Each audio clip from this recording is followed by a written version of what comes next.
O mundo ao nosso redor é feito de inúmeras partículas, desde os átomos que compõem o ar que respiramos até as células que compõem nossos corpos. Mas de que são feitas essas partículas e como elas interagem umas com as outras? Se olharmos para o corpo em um nível macroscópico, veremos uma coleção de células que trabalham juntas para formar tecidos, órgãos e, finalmente, todo o organismo. Mas se nos aproximarmos mais, veremos que cada célula é composta de inúmeras partículas, incluindo prótons, nêutrons e elétrons. E se ampliarmos ainda mais, veremos que esses prótons e nêutrons são compostos de quarks. Na verdade, todo o universo pode ser pensado como uma vasta coleção de quarks e outras partículas subatômicas, todas interagindo umas com as outras por meio das forças fundamentais da natureza. Essa perfeição é ainda mais notável quando consideramos a história do universo, desde seu nascimento na explosão do Big Bang até sua contínua expansão e evolução. Apesar de todo o caos e destruição ocorridos no universo, as leis fundamentais da natureza permaneceram constantes, fornecendo uma base estável para o surgimento e evolução da vida. É difícil olhar para o céu noturno e não ficar impressionado com a absoluta perfeição do universo. Tudo parece ter sido projetado com atenção meticulosa aos detalhes, desde as incontáveis galáxias e estrelas que se estendem pelos céus até os sistemas intrincados e entrelaçados que governam o comportamento do universo. E em nenhum lugar essa perfeição é mais aparente do que no delicado equilíbrio das constantes físicas que permitem o surgimento da vida. O universo é assustadoramente perfeito como cenário para a criação de vida. Todas as constantes físicas que governam o comportamento do universo, desde a velocidade da luz até as proporções das 4 forças fundamentais, parecem finamente ajustadas para permitir o surgimento da vida como a conhecemos. Se qualquer uma dessas constantes fosse ligeiramente diferente, o universo seria inóspito, incapaz de suportar as complexas reações químicas e processos biológicos que constituem a vida. Esse nível de precisão e ajuste fino levou muitos a se perguntarem: por que o universo é tão perfeito? Como todas essas constantes físicas se tornaram tão perfeitamente calibradas para permitir o surgimento da vida? Existe um propósito por trás da perfeição do universo ou é simplesmente uma coincidência?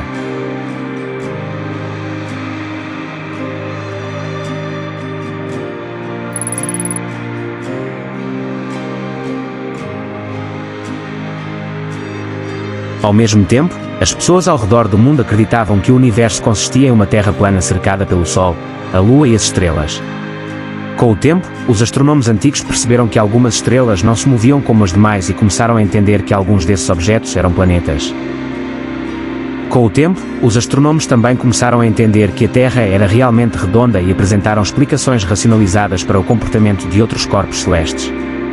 E na Antiguidade Clássica, os cientistas formularam ideias sobre como ocorria o movimento dos planetas e como todos os orbes celestes se encaixavam.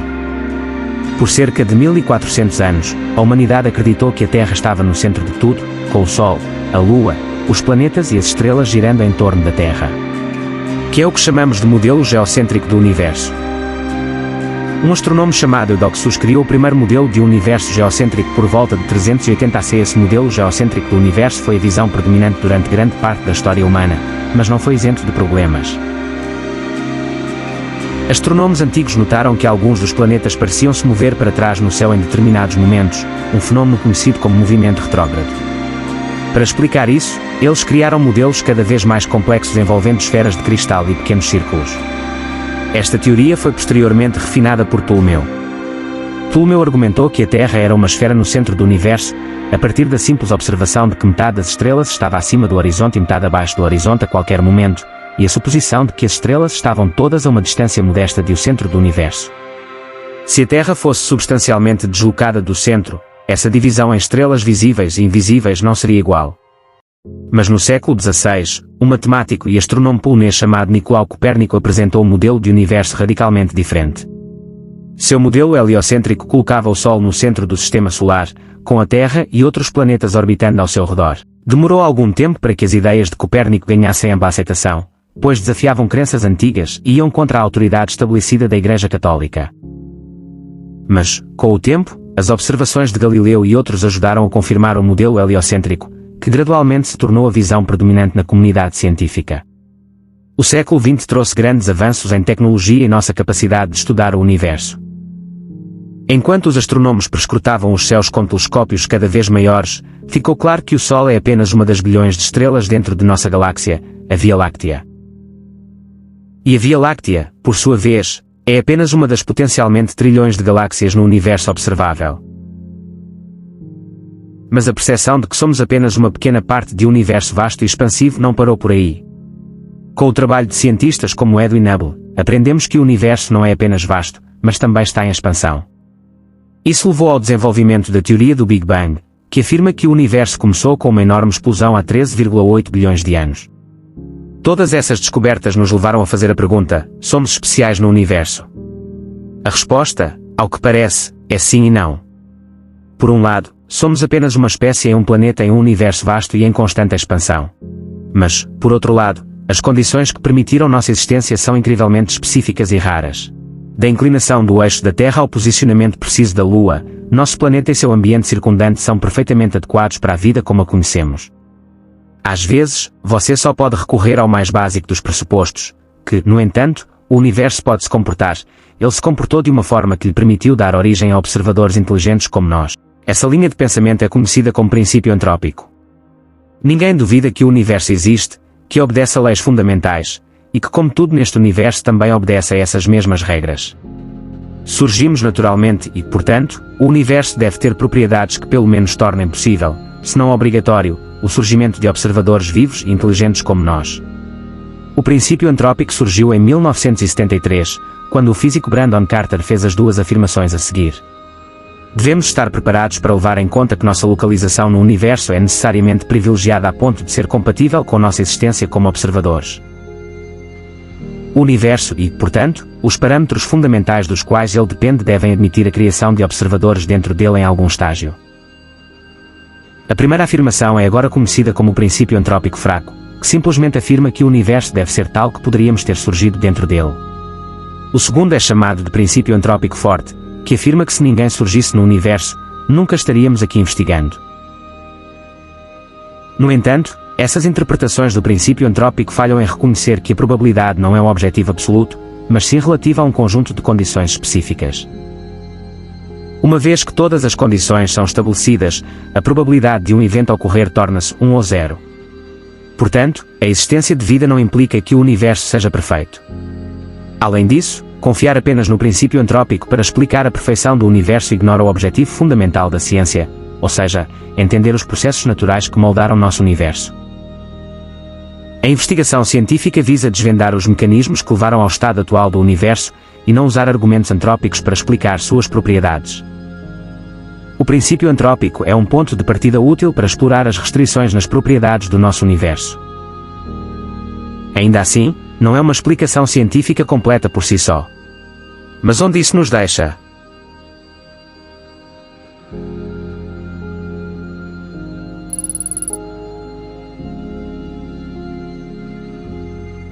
Na era medieval, filósofos e estudiosos lutaram com a natureza do universo e as origens da vida. Um desses pensadores foi Siger de Brabant, um filósofo do século XIII que escreveu a tese A Eternidade do Mundo. Siger nasceu em Brabant, região da atual Bélgica, por volta do ano de 1240, e estudou em Paris, então o centro do mundo intelectual. Em Paris, Siger foi associado ao movimento aristotélico radical, que buscava conciliar os ensinamentos do antigo filósofo grego com as doutrinas do cristianismo. Esse movimento foi liderado por figuras como Averroes e Avicena, que traduziram e interpretaram as obras de Aristóteles e argumentaram que a filosofia poderia ser usada para complementar e aprofundar a fé religiosa. Siger foi profundamente influenciado por esses pensadores, e sua própria filosofia enfatizou a importância da razão e o poder do intelecto humano. Ele argumentou que a filosofia era um complemento necessário à teologia e que as verdades da fé poderiam ser iluminadas e tornadas mais compreensíveis por meio do uso da lógica e da argumentação. Em sua tese sobre a eternidade do mundo, Siger desafiou a visão tradicional de que o universo teve um começo definido e que foi criado. Em vez disso, Siger argumentou que o universo sempre existiu e que era eterno e autossuficiente. De acordo com Siger, não houve o primeiro homem, nem o primeiro espécime de qualquer espécie em particular, e o universo físico não teve um primeiro começo. A tese de Siger foi altamente controversa e gerou intenso debate entre estudiosos e teólogos de sua época. Muitos argumentaram que as ideias de Siger eram heréticas e ameaçavam os fundamentos da fé cristã, enquanto outros viam nelas uma oportunidade de aprofundar e enriquecer sua compreensão do mundo. No entanto, a ideia de Siger de um universo eterno encontrou uma nova vida no século XX com o modelo de estado estacionário. De acordo com o modelo de estado estacionário, o universo é perfeito porque sempre existiu em um estado de equilíbrio e simetria, com a nova matéria sendo constantemente criada para substituir a matéria que se perde à medida que o universo se expande. Esta teoria foi desenvolvida em 1948 por Fred Hoyle, Hermann Bondi e Thomas Gold.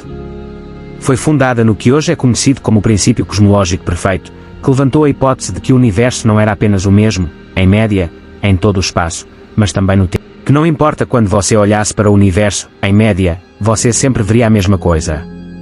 Este é o princípio central da teoria do estado estacionário, de que o universo não é apenas o mesmo em todos os lugares, mas também em todos os momentos. O universo de estado estacionário não é apenas eterno, mas atemporal. De acordo com essa teoria, o universo sempre esteve em um estado de equilíbrio perfeito, com a quantidade certa de matéria e energia para manter sua expansão. Esta é uma das teorias que podem pelo menos explicar por que o universo é tão perfeito. Mas, no entanto, assim como outras teorias, há um problema. Embora a teoria fosse tão boa que até Einstein a favorecia, problemas com o modelo de estado estacionário começaram a surgir nas décadas de 1950 e 60, quando os astrónomos descobriram a expansão acelerada do universo, radiogaláxias e quasares que são observados apenas em altos desvios para o vermelho. No entanto, o verdadeiro prego no caixão da teoria do estado estacionário foi a descoberta, em 1965, da radiação cósmica de fundo em micro-onda. Esta é uma radiação de fundo fraca que preenche todo o espaço e é a mesma em todas as direções. Isso abriu o caminho para a teoria do Big Bang. Qual é considerada a melhor explicação da origem do universo? Que afirma que o universo se expandiu a partir de um ponto muito quente, muito denso e infinitesimalmente pequeno, chamado de singularidade. Na teoria do Big Bang, essa radiação é uma relíquia ou instantâneo da época em que o universo era jovem e quente e foi previsto antes mesmo de ser descoberto. No entanto, na teoria do estado estacionário, é quase impossível explicar a origem dessa radiação. A ideia de que o universo se expandiu a partir de um único ponto foi apresentada pela primeira vez em um artigo científico por um cosmólogo belga e padre católico, Georges Lemaitre, em 1931. Ele propôs a existência de um átomo primitivo, onde se originou o tecido do espaço e do tempo. Em 1927, anos antes de apresentar essa ideia, ele também apresentou um artigo discutindo suas derivações nas equações de Einstein. Isso o levou a concluir que o universo está se expandindo e que a velocidade das galáxias é proporcional às suas distâncias. Em 1929, Edwin Hubble apresentou dados mais atualizados e detalhados, estabelecendo a proporcionalidade entre as distâncias e as velocidades das galáxias. Em 1964, Georges Gamow propôs a ideia de que o universo se expandia e esfriava a partir de um estado inicial de densidade e temperatura infinita. Ele acrescentou que todos os prótons, nêutrons e elétrons estiveram presentes naquele oceano de radiação de alta energia. Seus cálculos também explicaram as abundâncias relativas de hidrogênio e hélio, mas não os elementos mais pesados. Isso nos deixa com uma questão vital. As leis da natureza permaneceram as mesmas desde o Big Bang, cerca de 13,8 bilhões de anos atrás.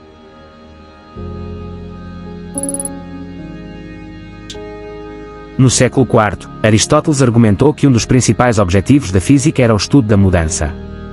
Se as leis da física que conhecíamos mudaram com o tempo, podemos perguntar o motivo por trás dessa mudança e chamar isso de lei da física. Se isso, por sua vez, pareceu mudar novamente, podemos perguntar o motivo por trás dessa mudança. Não se espera que isso continue, eventualmente, vai parar. E temos uma teoria física que independe do tempo. Se qualquer uma das forças fundamentais do universo mudasse, os resultados seriam catastróficos. Aqui em nosso universo moderno, temos Z, gravitação, eletromagnetismo e as forças nucleares fortes e fracas. Se alguma dessas forças não fosse constante, é fácil imaginar como o universo ficaria confuso. Se a força da gravidade não fosse constante, as consequências seriam extensas e potencialmente desastrosas. Previsões confiáveis de movimento de objetos na Terra, órbitas celestes em nosso sistema solar, trajetórias de voo de aeronaves e espaçonaves e fenômenos cósmicos como lentes gravitacionais e a expansão do universo seriam praticamente impossíveis de serem feitas.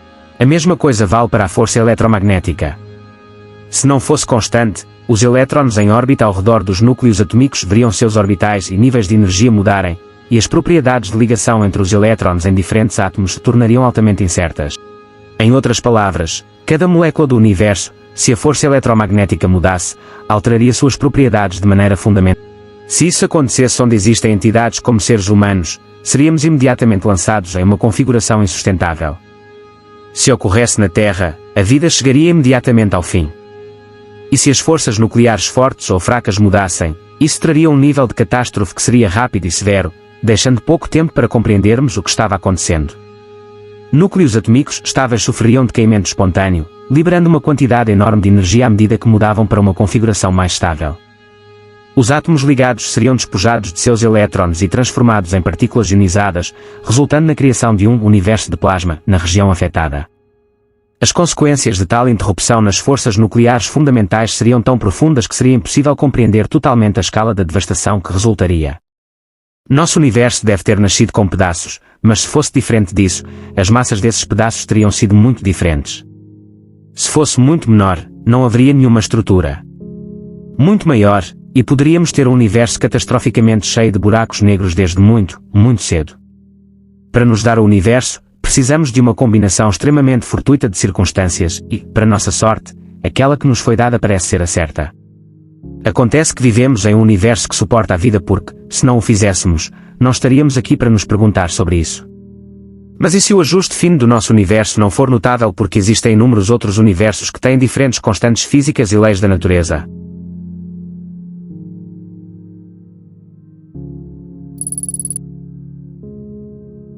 Em Dublin, em 1952, Erwin Schrödinger deu uma palestra na qual advertiu jocosamente seu público de que o que ele estava prestes a dizer poderia parecer lunático. Ele disse que quando suas equações pareciam descrever várias histórias diferentes, essas não eram alternativas, mas todas realmente aconteciam simultaneamente. Esse tipo de dualidade é chamado de superposição. De acordo com David Dutz, esta é a referência mais antiga conhecida há muitos mundos. Isso implica que todos os resultados possíveis das medições quânticas são fisicamente realizados em algum mundo ou universo. Imagine que o universo que observamos, de ponta a ponta, é apenas uma gota no oceano cósmico. Além do que podemos ver, há mais espaço, mais estrelas, mais galáxias e mais tudo, talvez por incontáveis bilhões de anos-luz além do que jamais seremos capazes de acessar. E por mais grande que seja o universo inobservável, existem novamente inúmeros outros universos iguais a ele. Alguns podem ser maiores e mais velhos, alguns menores e mais jovens, espalhados por um espaço-tempo ainda maior. Tão rápida e inevitavelmente quanto esses universos se expandem, o espaço-tempo que os contém se expande ainda mais rapidamente, separando-os um do outro e garantindo que dois universos nunca colidam. Esta é a ideia científica de um multiverso. Mas se a ciência que aceitamos hoje estiver correta, não é apenas uma ideia válida, é uma consequência inevitável de nossas leis fundamentais. A ideia do multiverso tem suas raízes na física necessária para descrever o universo que vemos e habitamos hoje. Ao observarmos o cosmos, somos confrontados com uma extensão aparentemente infinita de estrelas, galáxias e estruturas cósmicas que se estendem por vastas distâncias de espaço e tempo. Quanto mais olhamos, mais vemos e mais perguntas surgem. Se percorrermos todo o caminho até os limites do que podemos ver, encontraremos as primeiras estrelas do universo e, em seguida, uma região de escuridão além dela, onde a única luz é o brilho restante do Big Bang. Mas o próprio Big Bang, ocorrendo em todos os lugares ao mesmo tempo há cerca de 13,8 bilhões de anos, não foi o início do espaço e do tempo, mas sim o início do nosso universo observável. Antes disso, houve uma época conhecida como inflação cósmica, onde o próprio espaço se expandiu exponencialmente, cheio de energia inerente ao tecido do espaço-tempo. Em 2007, o Prêmio Nobel Steven Weinberg sugeriu que, se o multiverso existisse, a esperança de encontrar uma explicação racional para os valores precisos das massas dos quarks e outras constantes do modelo padrão que observamos em nosso Big Bang está condenada, pois seus valores seriam um acidente da parte particular do multiverso em que vivemos. Esta imagem, de enormes universos, muito maiores do que a escassa parte que é observável para nós, constantemente sendo criada neste espaço exponencialmente inflado, é o que o multiverso é. Que existem outros universos, que podem não favorecer a vida inteligente como nós. Que nosso universo é simplesmente perfeito para nós. É importante reconhecer que o multiverso não é uma teoria científica por si só. Não faz previsões para nenhum fenômeno observável que possamos acessar de dentro de nosso próprio bolso de existência. Em vez disso, o multiverso é uma previsão teórica que vem das leis da física como elas são melhor compreendidas hoje. Talvez seja até uma consequência inevitável dessas leis. Se você tem um universo inflacionário governado pela física quântica, isso é algo com o qual você está destinado a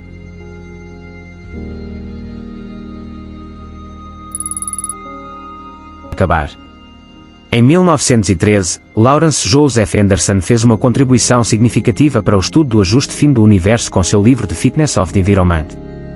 Entre as primeiras obras desse tipo, o livro investigou o papel crítico da água e das condições ambientais na manutenção da vida. Anderson observou que a existência da vida depende inteiramente das condições específicas da Terra, particularmente da abundância e das propriedades da água.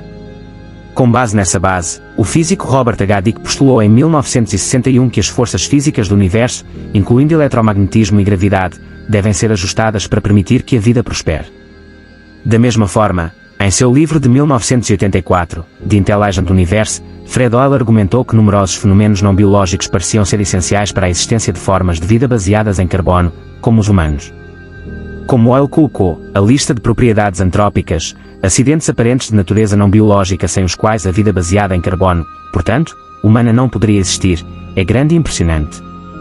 Tais convicções sobre o ajuste fino do universo levaram muitos a acreditar que o grande colisor de hadrons descobriria evidências da física além do modelo padrão, como a supersimetria. No entanto, apesar das expectativas, até 2012, o colisor não havia produzido provas de supersimetria nos níveis de energia que era capaz de sondar. Apesar dessas teorias concorrentes, não há como negar o fato de que nosso universo é de fato notavelmente consistente e bem ordenado. A velocidade da luz é a mesma em todos os cantos do cosmos, as leis da termodinâmica são verdadeiras desde as menores partículas até às maiores estruturas, e a proporção da força forte para a força eletromagnética é perfeita para permitir a formação de estrelas e galáxias. Altera um pouco as forças relativas da gravidade e do eletromagnetismo, estrelas e galáxias não podem se formar. Inverta a pequena diferença nas massas do próton e do nêutron para tornar o próton mais pesado e você nem mesmo obtém átomos estáveis. Mudar esses números provavelmente impediria qualquer vida no universo. Não é um grande salto dizer que parece que os botões foram girados, como se o universo fosse de alguma forma ajustado para a nossa existência. Mas o que tudo isso significa para nós? Bem, isso sugere que há algo especial no universo e na maneira como ele funciona. Aponta para um senso de propósito ou significado que se estende além de nossas vidas e experiências individuais. Isso nos lembra que fazemos parte de algo muito maior e mais complexo do que jamais poderíamos compreender completamente. Portanto, da próxima vez que você olhar para o céu noturno, reserve um momento para se maravilhar com a perfeição e consistência do universo. Deixe-o lembrá-lo do incrível mistério e beleza do mundo em que vivemos e de nosso lugar no grande esquema das coisas. Mas um dos maiores desafios agora é como podemos encontrar uma teoria que possa ligar tudo no universo. Como uma teoria mágica. Já fiz um vídeo sobre isso. Clique no vídeo em sua tela para assisti-lo, e vejo você lá. Obrigado por assistir e se inscrever para mais vídeos.